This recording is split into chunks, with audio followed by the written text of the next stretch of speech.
on the gentleman from Cecil County. Thank you, Madam Speaker. You're welcome. And I appreciate your leadership through these difficult bills. I know that we've spoken a lot about national issues, what's happening with executive branch agencies. I just kind of want to dial it back to what I was sent here to represent, which is Cecil County.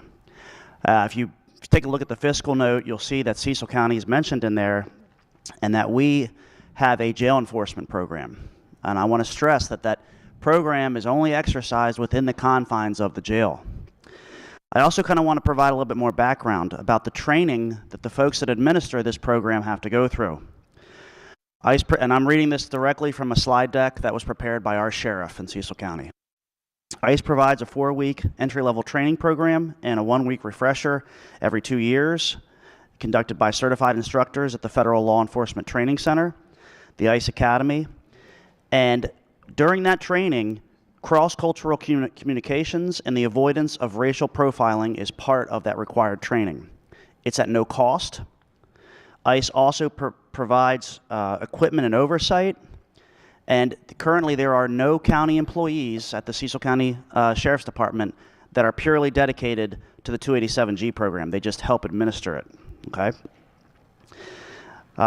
This training also comes with lodging because they have to go to South Carolina, again, paid for by ICE. The reason that I bring this up is because these folks have already been detained. All arrests, all folks that are coming through the intake process are screened, all. They're not selectively screened on the way that they look or the language that they're using. This is everyone. Everyone that comes through the Cecil County Detention Center is screened. And there are no on-the-street law enforcement officers that are authorized to conduct immigration enforcement. This is purely happening within the confines of the jail. Now, why is this so important in Cecil County? Because Cecil County is a rural area equally distanced from Baltimore, Wilmington, and Philadelphia. We have been designated also by the federal government as a high-intensity drug trafficking area. We are bisected by Route 95.